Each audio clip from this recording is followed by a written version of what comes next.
Hello, this is Danny Raymond, the voice behind Ray's Guide. With Star Citizen Alpha 4.0 now and OpenPTU available to everyone, it is time for my Once Every Patch Essentials video, where I quickly summarize only what someone who hasn't been following the game on a blow-by-blow or bug-by-bug basis needs to know. So if there's only one short video to share with your friends on the periphery, this is it.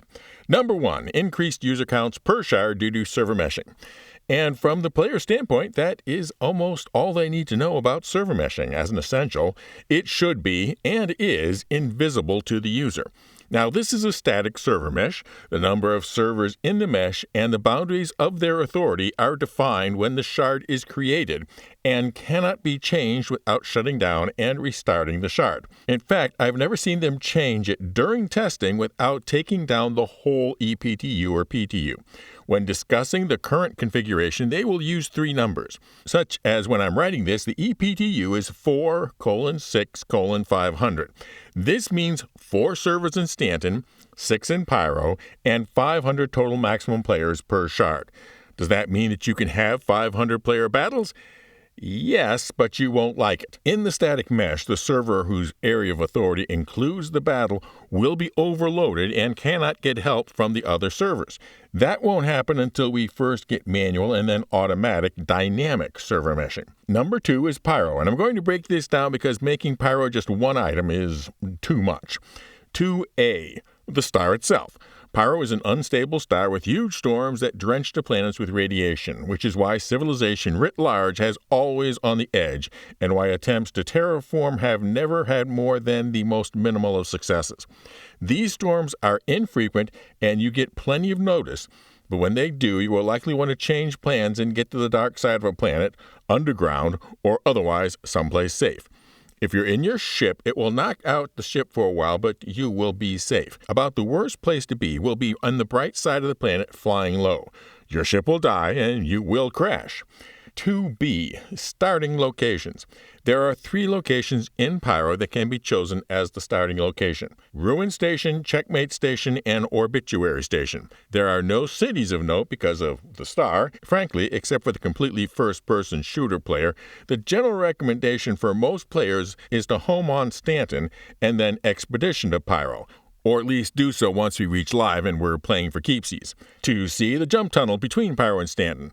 There are stations on both sides of the jump. From the station, the jump point entrance will be visible both as the glowing entry point itself and the marker structures.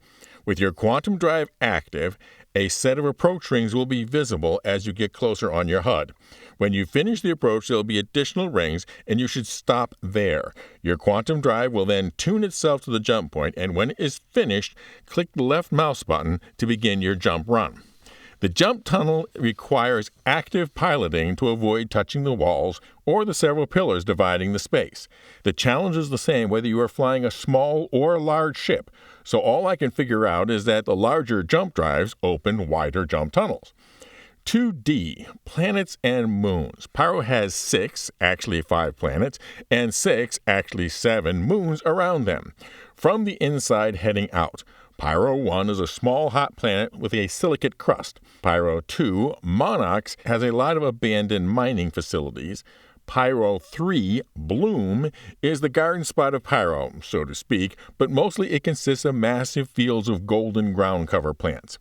Pyro 4, in the distant past, was apparently knocked out of its own orbit and is now orbiting Pyro 5, and is now destined sometime in the distant future to either be pulled into Pyro 5 or break apart into a debris ring around Pyro 5, which is a problem.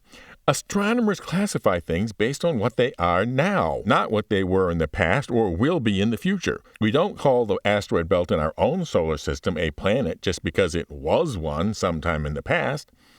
Pyro 5 is a gas giant with multiple moons: Ignis, Vatra, Adir, Pyro, Fuego, Vur, and Pyro 4. Pyro 5 is the only planet in the Pyro system with moons. Pyro 6 is a small rocky planet, mostly known for the fact that Ruin Station is at its Lagrange point too. As the farthest planet from that hostile star, it was the headquarters of Amalgamated Pyrotechnics' past failed attempts to claim and own the resources of the system. 2E. factions. The lore in Pyro has more factions than are developed in 4.0, so expect this list to expand in the future. Redwood and Linehaul is the Hurston-based organization that handles most of the shipping missions in Pyro. Since everybody needs them, they are tolerated. Rough and Ready operates the majority of the refueling and resupply stations in Pyro. Since everybody needs them, everybody tries to stay on their good side, which includes you.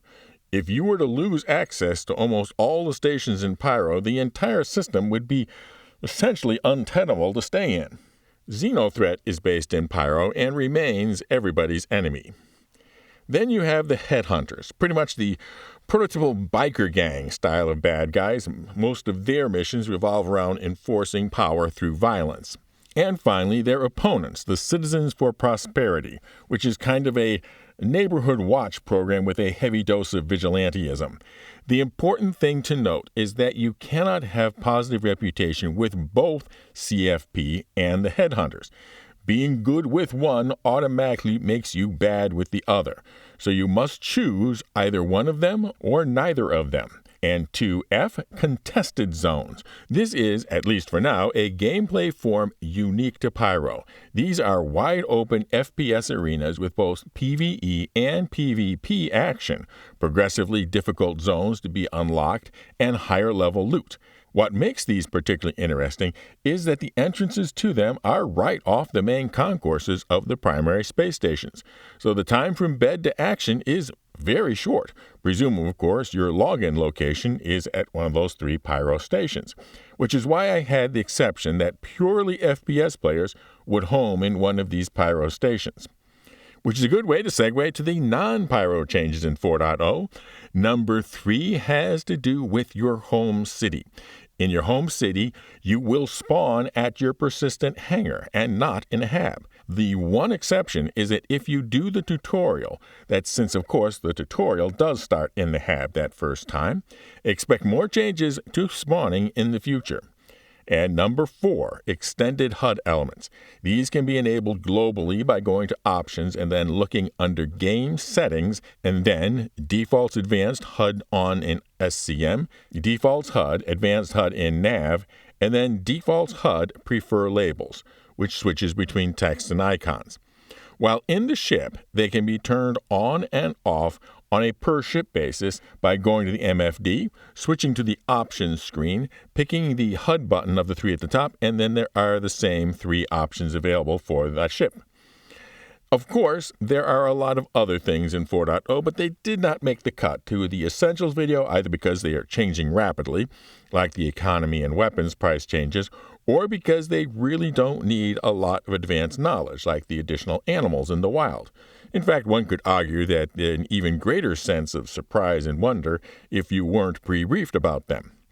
And now, of course, an update on our giveaways. We have our annual IAE Week giveaway next year for the shiny stainless steel serious shipping ship, the Starlancer Max, a special giveaway for the captain's members, a pair of VKB Gladiator NXT joysticks moving along nicely, and also the Grow the Channel ship giveaway for the winner's choice of either the marvelous multi-role mining meta, the Arasta, or the brand new big box bargain bazaar, the Merchantman. 1 entry per video. Be a member for automatic entry or subscribe and comment with the secret word. And the secret word for this video is the Pyro faction everybody needs to stay good with. Fly safe, keep it real, and I'll see you in the verse. This is Daniel Raymond with Ray's Guide.